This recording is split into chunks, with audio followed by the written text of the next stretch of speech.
Et c'est donc l'heure de l'invité de Midi Info. Les précipitations enregistrées au cours des dernières 24 heures ont eu un impact positif sur les réserves hydriques de plusieurs barrages à travers le royaume.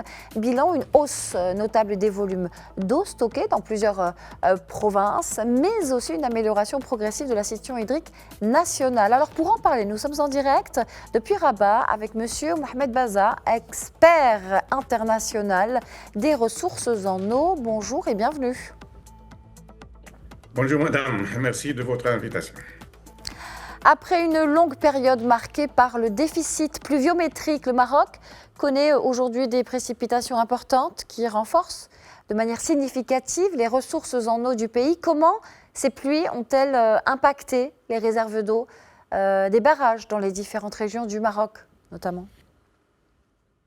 Effectivement, comme vous l'avez dit, merci Dieu, une très bonne bénédiction pendant les 3 derniers jours, mais aussi depuis le début de la campagne de cette année, depuis le début septembre, il y a eu pas mal de précipitations, au point où on se trouve dans une situation qui n'est pas mal du tout. Euh, Grâce à des apports dont ont bénéficié un grand nombre de barrages dans le pays, presque en fait, la quasi-totalité des barrages ont bénéficié d'un certain apport d'eau avec des différences des uns des autres. Néanmoins, je voudrais quand même euh, situer là où nous sommes par rapport au début de campagne, à savoir le 1er septembre. C'est-à-dire, quand on compare la situation de nos ressources en eau aujourd'hui dans l'ensemble de nos barrages, elle est inférieure à ce qu'elle était le 1er septembre en début de campagne. Qu'est-ce que ça veut dire? Ça veut dire que depuis le début de campagne jusqu'à aujourd'hui, les apports n'ont même pas couvert ce que nous avons consommé, tous usages confondus. Il nous faut quelque chose comme 264 millions de mètres cubes pour arriver à la parité avec les apports, plus bien sûr les apports par rapport plus pour avoir la parité avec les usages, tous usages confondus. Ceci étant dit, c'est vraiment, il y a de quoi être satisfait. La situation des barrages, si vous le voulez, il y a bien sûr 3 grands barrages, 3 grands bassins dont la situation aujourd'hui est un peu moindre qu'elle ne l'était au début de campagne, au 1er septembre, à savoir les plus grands, le Lukos, le Sebou et le Marbert. Le stock d'eau de ces barrages jusqu'à aujourd'hui est légèrement inférieur à ce qu'il était au 1er septembre. Notons quand même qu'au 1er septembre de cette année, la situation de l'ensemble des barrages du pays était légèrement supérieure à ce qu'elle était une année auparavant, c'est-à-dire l'année 2024, celle qui était la plus sèche. Aujourd'hui, on se retrouve dans une situation qui n'est pas tellement extraordinaire, mais qui n'est pas mauvaise non plus pour l'ensemble des barrages du pays. D'accord. Alors, le taux de remplissage des barrages en hausse a donc permis d'améliorer, on vient de le dire, sensiblement la situation hydrique de plusieurs régions. Quel est l'impact réel et précis des pluies sur la sécurité hydrique du Maroc avec ces barrages mieux remplis? Alors, nous sommes dans une situation ponctuelle, en quelque sorte. Nous sommes dans un moment donné, donc nous venons d'avoir 3 jours de bonnes précipitations, où on a eu des apports de barrages de quelque chose que, selon mes estimations, de à peu près 290 millions de mètres cubes. Notons que depuis le début de la campagne, nos apports ont été de l'ordre de 800 millions de mètres cubes, c'est-à-dire 4 cinquièmes d'un milliard. C'est important, c'est, disons, de point de vue sécurité hydrique, comme vous avez cité ce terme, nous sommes, disons, en bonne sécurité hydrique euh, pour quelque chose comme 2 années, en considérant la situation actuelle de nos barrages.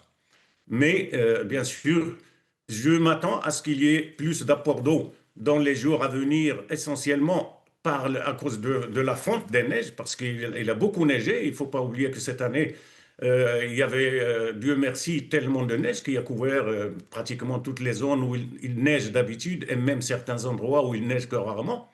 Et donc, Je m'attends à ce que les apports d'eau seront beaucoup plus élevés dans les jours à venir, peut-être même au cours de tout le mois à venir, donc grâce à la fonte des neiges.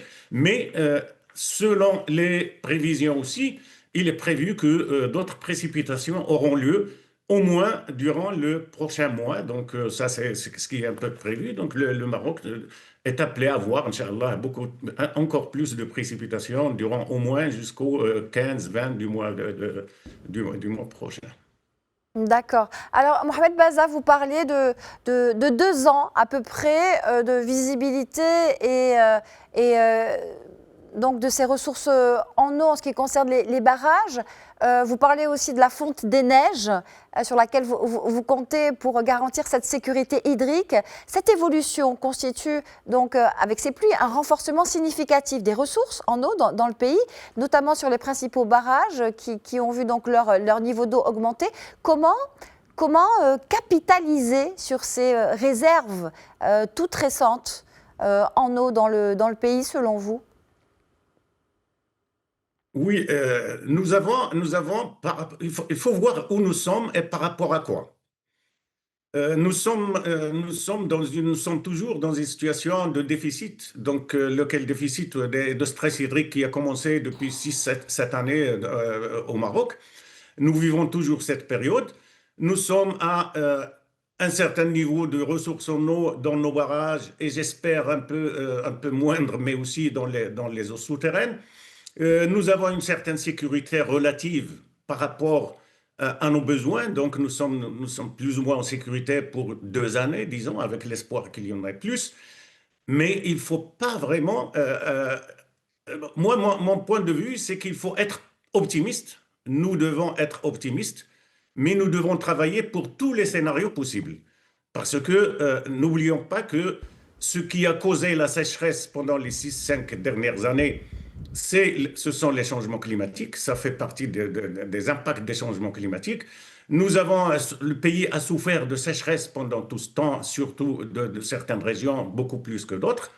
Euh, et les causes qui ont causé la sécheresse, qui ont causé le déficit hydrique, qui ont fait que le pays vit dans un stress hydrique, disons, absolu depuis 2018, selon mes estimations personnelles, toutes ces causes sont toujours là. Et donc, nous devons nous mettre dans une situation où tous les scénarios possibles doivent être envisagés et prendre les mesures nécessaires pour tout ce qui doit arriver, tout en étant optimiste et en nous réjouissant de la situation actuelle avec ces précipitations, Inch'Allah, qui, qui font qu'au moins, je pense que si ça continue, si juste les prévisions que je viens de dire pour les mois prochains, les 2 mois D'accord. continuent, déjà, on aura une très bonne année agricole. Et ça, c'est déjà extraordinaire. Mais on aura aussi suffisamment d'eau, ne serait-ce que pour un petit moment. Mais si on compare par rapport à la période avant les 6 5 dernières années, qui sont un peu la concrétisation des impacts des changements climatiques, on est vraiment loin derrière. On est encore dans un grand déficit. On n'est même pas à 50% des apports qu'on devrait avoir dans nos barrages en ce moment. Vous voyez, Alors par rapport vous dites, à la d'accord. situation antérieure à 2020-2019, quoi. Quelles sont les mesures? Vous parlez des mesures à prendre, qu'on doit prendre toutes les mesures nécessaires justement pour accompagner et capitaliser ces récentes réserves en eau, même si ce n'est pas encore suffisant et qu'on se trouve toujours en déficit. Quelles sont ces mesures à prendre pour accompagner justement les régions les plus touchées par la sécheresse au Maroc? Effectivement, c'est un moment propice pour déjà aider les régions qui ont connu la plus grande sécheresse, et je parle pratiquement de la quasi-totalité du Maroc, à part le nord-ouest du pays.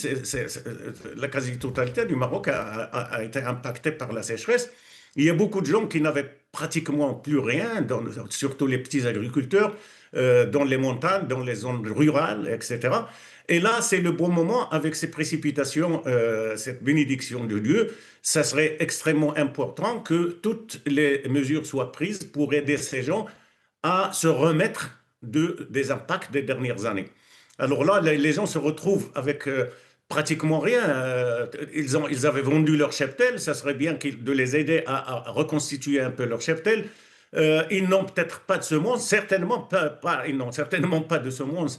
Ça serait bien de les aider à avoir les bonnes semences parce que les agriculteurs continuent encore à semer un peu partout dans le pays.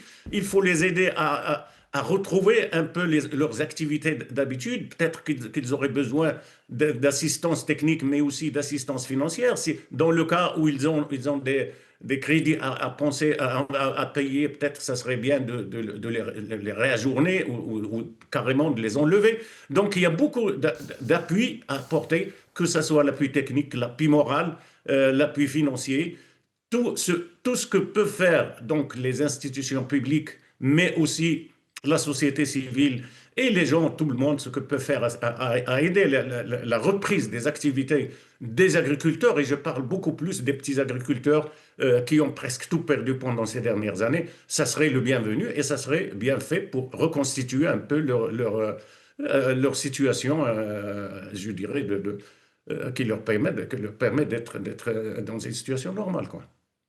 Et qu'en est-il de la nappe phréatique? Comment reconstituer la nappe phréatique qui a été rechargée également? Est-ce que les mesures prises dans ce sens par le gouvernement marocain sont suffisantes selon vous? Eh ben, les nappes phréatiques, j'en ai parlé brièvement au départ, et c'est sûr qu'il doit y avoir eu, et il doit y avoir, en ce moment où nous parlons de la recharge des nappes qui se fait, mais il ne faut pas oublier deux choses importantes. D'abord, les nappes ont souffert et ont été surexploitées pendant au moins les 6-7 dernières années, de manière trop excessive au point où beaucoup de ces nappes sont quasi vides. Et donc, ce n'est pas les précipitations qu'on a eues depuis le début septembre ici qui vont reconstituer ces nappes à un niveau très important. Il y aura certainement, il doit y avoir eu un peu de recharge et peut-être même assez de recharge dans certains endroits, mais nous n'allons même pas retrouver, disons, la quantité d'eau qui a été extraite de ces nappes pendant une seule année. Donc, il y a de la recharge, mais ce n'est pas suffisant. Ce n'est pas pour dire que ça y est, le problème des eaux souterraines est résolu. Loin de là, parce que d'abord, la recharge se fait très lentement. Pour les nappes souterraines, la recharge se fait très lentement. Il faut beaucoup de précipitations pour qu'il y ait une recharge. Parce que maintenant, si vous voulez savoir à quel niveau est arrivée l'eau pour qui va recharger les nappes, il suffit de creuser dans le sol. Si vous arrivez à la terre sèche, à 1 mètre ou à 1 mètre et demi, ça veut dire que c'est juste là où cette eau est arrivée. Et par conséquent, elle n'est pas descendue jusqu'au niveau des nappes. Néanmoins, il doit y avoir des endroits où la nappe a dû être rechargée. Il faudrait l'utiliser avec prudence. Il faudrait continuer à agir parce que les eaux souterraines, malheureusement, chez nous, se trouvent être le parent pauvre des ressources en eau du Maroc. Pratiquement, les ressources en eau souterraines sont à la traîne, elles sont mal gérées. Elles font l'objet de ce qu'on appelle la tragédie du bien commun. Un bien commun, qu'est-ce que sa tragédie? C'est que tout le monde veut en profiter, veut l'utiliser, etc. Et personne n'en prend soin. Et malheureusement, les autorités, les responsables qui devaient prendre soin, ils n'ont pas toujours la capacité de le faire, ou peut-être pas aussi les moyens de le faire. Il va falloir un peu changer de politique, il va falloir mettre en œuvre la loi sur l'eau. Nous avons une loi sur l'eau qui est extraordinaire, il y a tous les outils nécessaires, encore faut-il les appliquer, et ça sera tellement bien. Donc si je devais donner un conseil en termes de mesures pour ce qui concerne les ressources en eau en général et les ressources en eau souterraine en particulier, c'est d'appliquer les règles de gouvernance de ces ressources, que ce soit du côté des mesures de protection, des mesures de lutte contre la pollution, des mesures d'application du règlement, etc., etc. Et on serait vraiment tellement bien. Merci infiniment, Mohamed Baza, d'avoir été l'invité de Midi Info. Je rappelle que vous êtes expert international en ressources en eau. Merci à vous. Merci à vous, madame, et à vos téléspectateurs. Bonne journée. Merci à vous.